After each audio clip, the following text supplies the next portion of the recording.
Can technology save democracy? This week on Firing Line. In 2014, thousands of students occupied Taiwan's parliament to protest a trade deal they said would give China too much power. Audrey Tang, a young software engineer, was a leader of that movement. The main lesson is the government need to trust the people before the people trust the government back. The government heard that message and asked Tang to become an advisor. She went on to become Taiwan's first minister of digital affairs. Today, she is Taiwan's ambassador at large. Her mission, to transform technology from a tool that divides us into a tool that brings us together.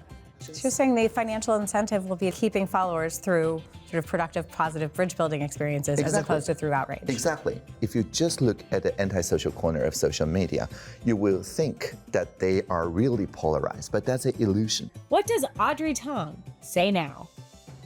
Firing Line with Margaret Hoover is made possible in part by Robert Granieri, the Tepper Foundation, Vanessa and Henry Cornell, the Fairweather Foundation, Pritzker Military Foundation, Cliff and Laurel Asnes, and by the following.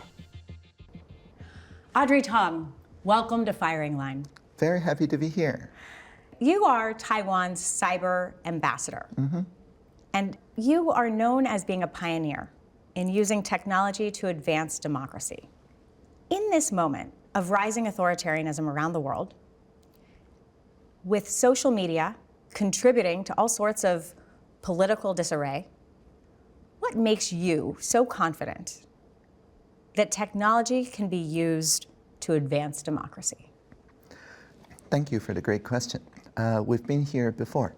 For the past 12 years, Taiwan has been indeed the top target for polarization attacks. And we have seen the polarization effects firsthand. In 2014, 500,000 people went to the street, and we occupied peacefully our parliament for 3 weeks to protest the trade deal signed with Beijing. So you're referring, of course, to the Sunflower Movement in 2014, which you were a part of. You were an activist and a leader in the Sunflower Movement. How did technology underpin the success of the Sunflower Movement in 2014? So we called ourselves not just protesters, who are usually against something, but rather demonstrators building a demo, which is showing a better system. Since we know that in the antisocial corners of social media, the engagement is through enragement, so the things that are on the extremes are amplified. It's like the more extreme you are, the more megaphone you hold. So we, in the occupied parliament, built a different space, which I refer to as pro-social media. And when you say you built a different space, are you saying that you actually created an online space in which solutions could be forged by the protesters? That is exactly right. We used the systems designed by Occupy movements elsewhere. So around that time, 10 years ago, many people around the world are figuring out the same question, which is, if we give virality not to the extremes, but to the bridge makers, what if we reward instead the people who can build these bridges so that both sides who don't usually agree manage to agree? Then we make those viral. And so I think the point here is that if you just look at the antisocial corner of social media, you will think that they are really polarized, but that's an illusion. Actually, most people agree with most of their neighbors most of the time on most of the things. So you're saying you can use technology to advance democracy because you did use technology to advance democracy in the Sunflower Movement in 2014. After that, you were invited to be part of the Taiwanese government at a cabinet level. One of your biggest accomplishments serving as Taiwan's digital minister was the establishment of vTaiwan, which is an online forum that gathers citizens' input on regulation and legislation. Tell me about the establishment of vTaiwan. So in 2014, right after the Sunflower Movement, a cabinet minister, Jacqueline Tsai, she basically said the government, the existing apparatus, is slower than the pace of innovation of emerging technologies. So we need to upgrade our democracy so it matches the speed of emerging technologies with more bandwidth between people and the government. That's vTaiwan. How did Taiwan embrace the use of technology to help navigate the COVID pandemic which it navigated more successfully than almost anywhere else in the world. Yeah, indeed. In the first year in 2020, we only lost 7 people to COVID. Throughout the 3 years, we've never announced any citywide lockdown. And more importantly, the administration never did any takedown when it comes to social media or journalism. And so, for example, early on in the pandemic, we had people saying it's ventilation, it's aerosol, so any kind of mask actually hurts you, and N95 hurts the most. And so these threaten to polarize the information landscape. But we push out this meme where a very cute dog put her paw to her mouth saying, wear a mask to remind each other to keep your dirty and unwashed hand from your face. So if I don't want to wear a mask and you do, you're just reminding me to wash my hands, which is very good, right? So this de-escalated, depolarized the situation. And because we have built more than 100 bridge-making experiences before pandemic, people generally trust the government. So in 2020, the approval rate of the Tsai Ing-wen administration went through the roof, like more than 70%. But you also use technology to map outbreaks of COVID. While protecting individuals' privacy. And I think this is one of the key concerns in democracy, is that in order to have security, there's the belief in the West that in order to have security in online spaces, one may need to compromise their own privacy. You disagree with that statement? Of course. That problem of surveillance, essentially, only appears when you have a centralized authority doing all the bookkeeping. But there are also ways to decentralize contact tracing, as it were. In Taiwan, we introduced a system called a SMS-based contact tracing, but the state learns nothing about this. And so because of that, we are able to broadcast contact tracing notification messages when there's a community spread. But after 14 days, if there's no community spread in that venue, everything is deleted. You have credited the collaborative efforts, which you've been part of using technology, as helping to rebuild trust, as you just said, in the government from 9% in 2014 to over 70% in 2020. By yes. 2020. What lessons can other countries take from this? The main lesson is the government need to trust the people before the people trust the government back. To give no trust is to get no trust. So, for example, in 2024 in Taiwan, we saw a lot of deepfake messages, advertisements on, say, Facebook or YouTube. Now, if the government doesn't trust the people, we will probably go to censorship or something like that. But because we radically trust our citizens, we sent 200,000 text messages to random numbers around Taiwan with only one question: what should we do about deepfakes and information integrity online? And people answered with many very good ideas. And we chose 450 people, statistically representative of our polity. So it's a mini public of Taiwan. And then they crowdsourced the laws, the ideas that really made the deepfake ads not a problem anymore this year. It seems to me that this seems plausible for a small country like Taiwan. For a country of 350 plus million people in the United States, are these kind of solutions really scalable? Well, it is true that as of last year, Taiwan was the largest polity in which this kind of institutionalized digital democracy platform have worked. But this year, not anymore, because we have engaged California running now.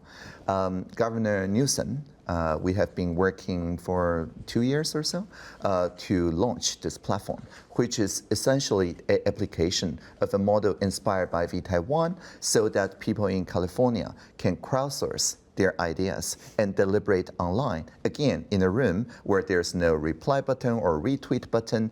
So people in California can deliberate about ideas, for example, how to mitigate wildfires, because that was launched during the Los Angeles wildfire recovery efforts in Eaton and Palisade. So it is a way to crowdsource ideas in a room where there is no retweet button, there's no way for the extreme views to go viral, but the technology discover, again, the uncommon ground, the package of proposals that leaves everybody slightly happier and nobody very unhappy. Government officials and experts in the United States have condemned the destructive effects of social media.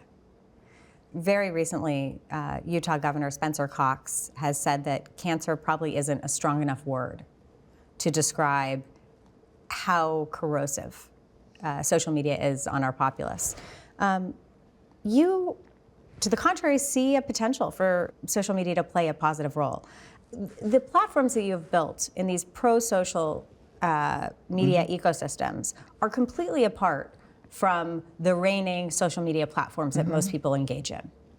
How do you manage the existing ecosystem of social media that is pervasive and is divisive and is tearing the country apart?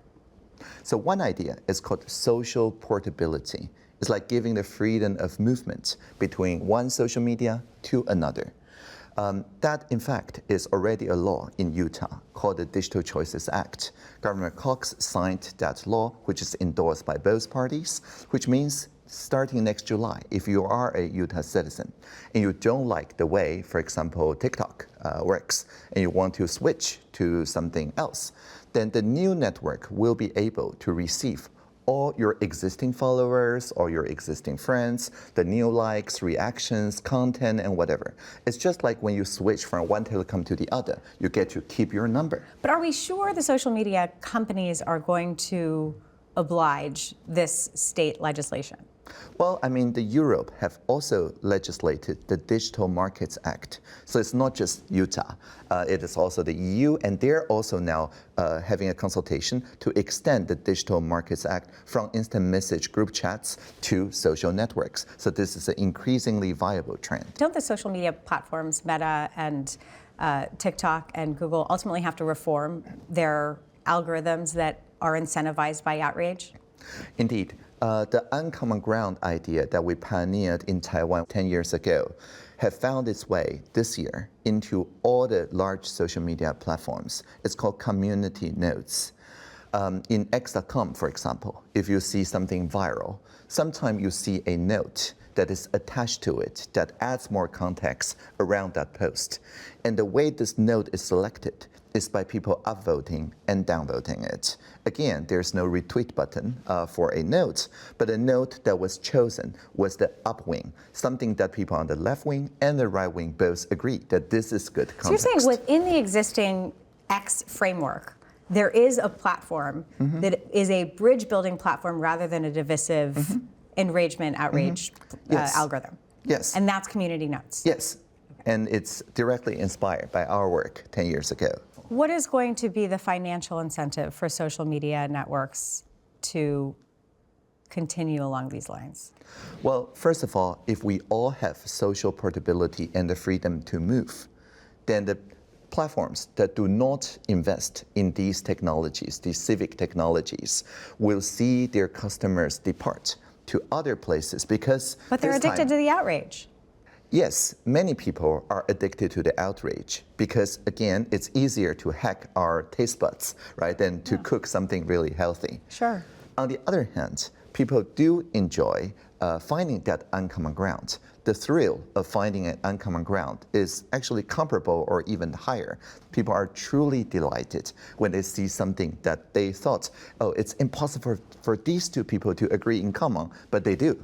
And that is also very newsworthy and provides this kind of dopamine hit. And so, with the social portability, if people move away, they don't lose their existing connections. So you're saying the financial incentive will be to keep followers. Exactly. And keeping followers through sort of productive, positive bridge building experiences as opposed to through outrage. Exactly, because the virality will then reward what we call bridging bonus for people to offer this kind of bridges. There are some who will say this sounds like a fantasy. How do you know you're right?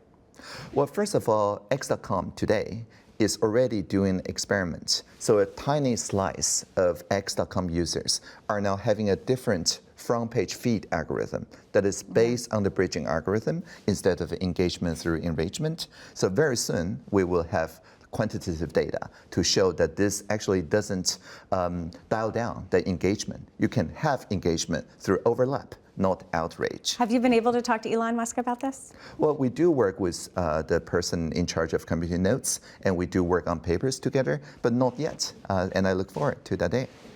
Me too. Much of the development of new technologies today, especially in AI, is happening here in the United States, but it's also happening in China under the CCP. In 2023, the Australian Strategic Policy Initiative found that China was outpacing the US in nearly all fields in advanced technology. Recent major breakthroughs in AI, for example, have come from the Chinese company DeepSeek. Does that complicate the push to use these technologies in positive pro-democracy ways? Well, first of all, when we talk about the open models that we tune to use in Taiwan, the absolute cutting edge still comes from the American companies, such as the open version of GPT. Yes. And so you're still in the cutting edge.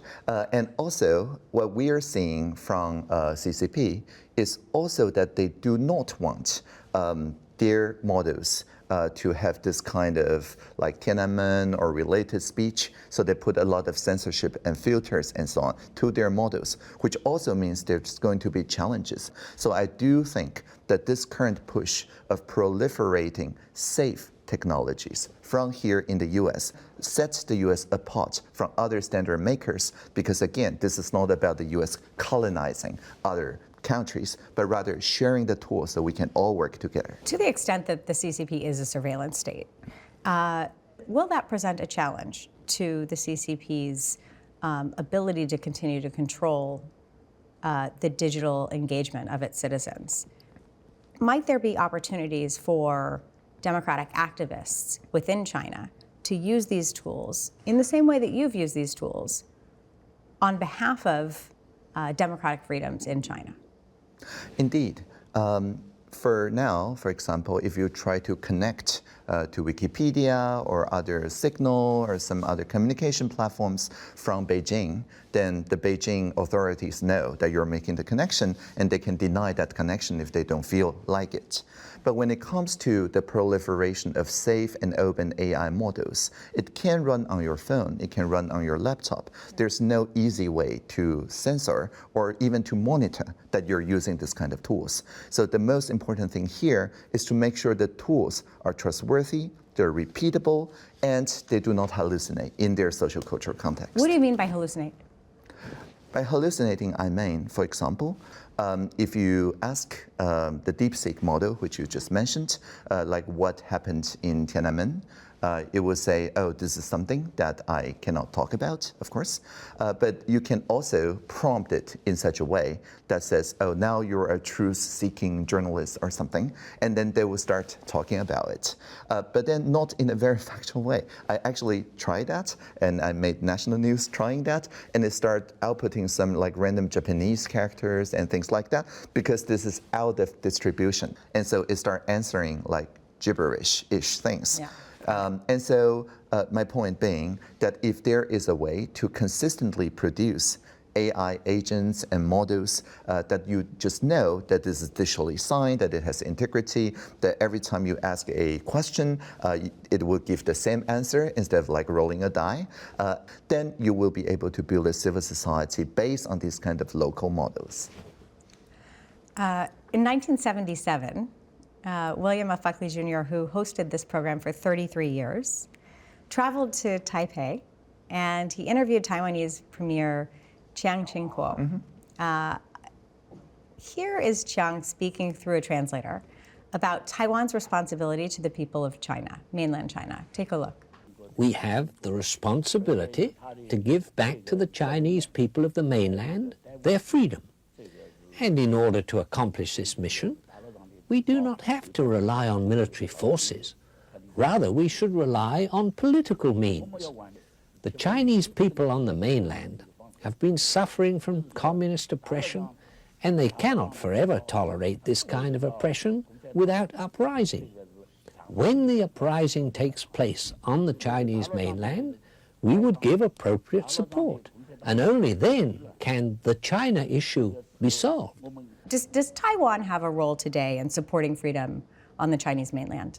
Well, I believe Jiang Jingguo was referring to his idea of 一国两制, or a country of China with a better system, right? So it's like an upgrade to the authoritarian system that the PRC was deploying in Beijing.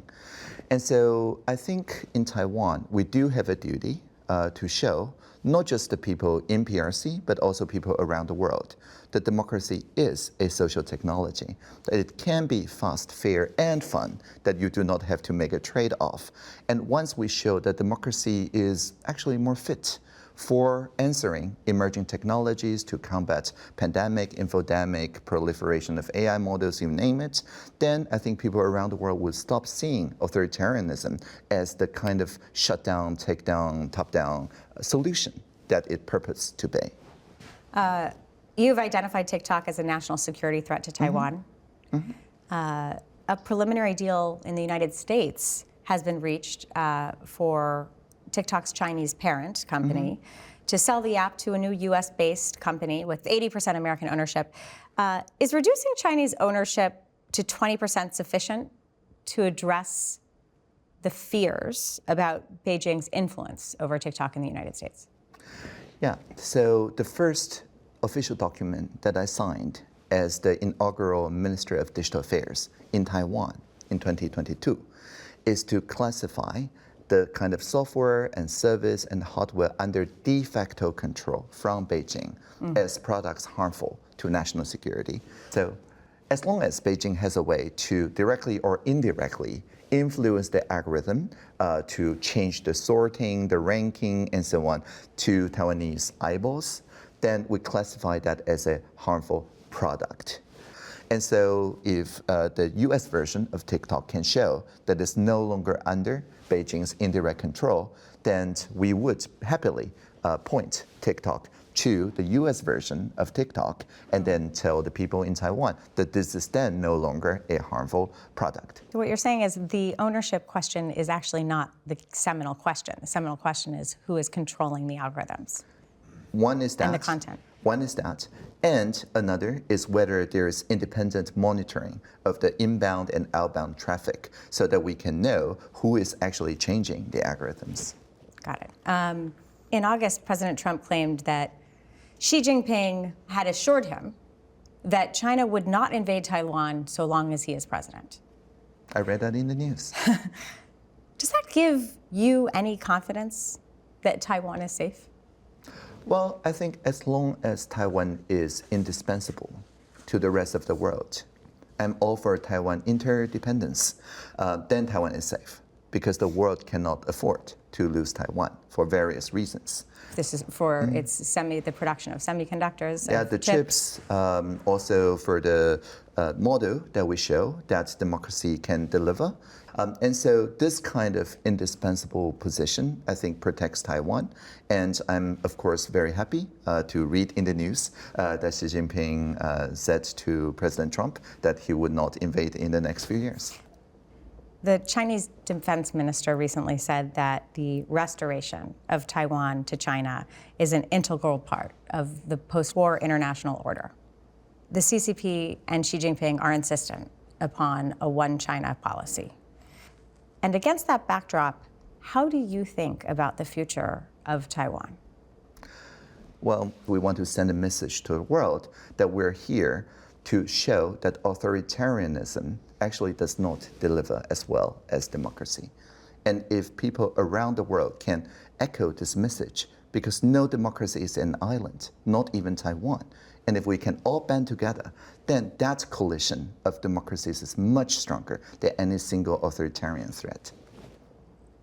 In a Tufts University poll conducted earlier this year, only 36% of Americans under the age of 30 agreed that democracy can address the issues that the country is facing. And only 16% said that democracy is working well for young people. You may have an outpouring of faith in democracy in Taiwan. We have a decline in faith in democracy in this country.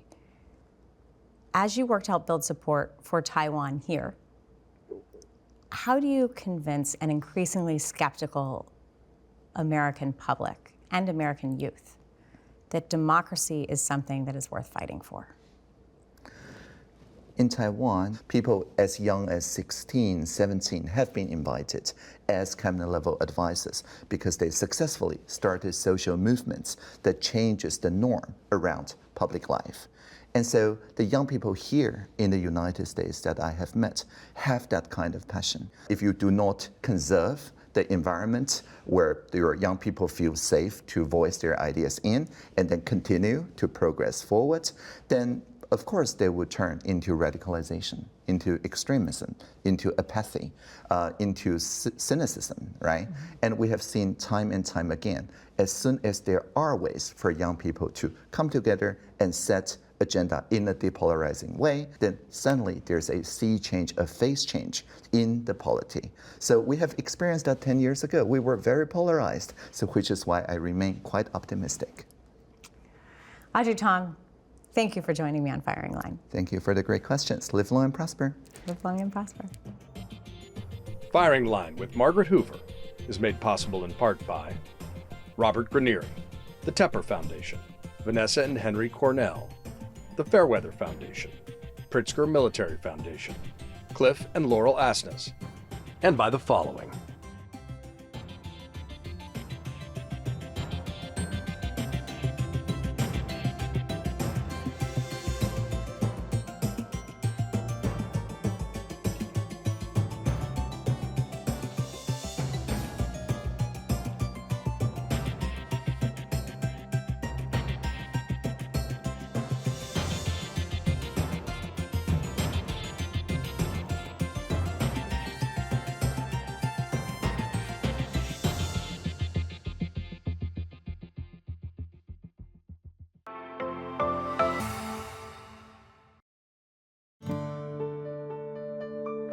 You're watching PBS.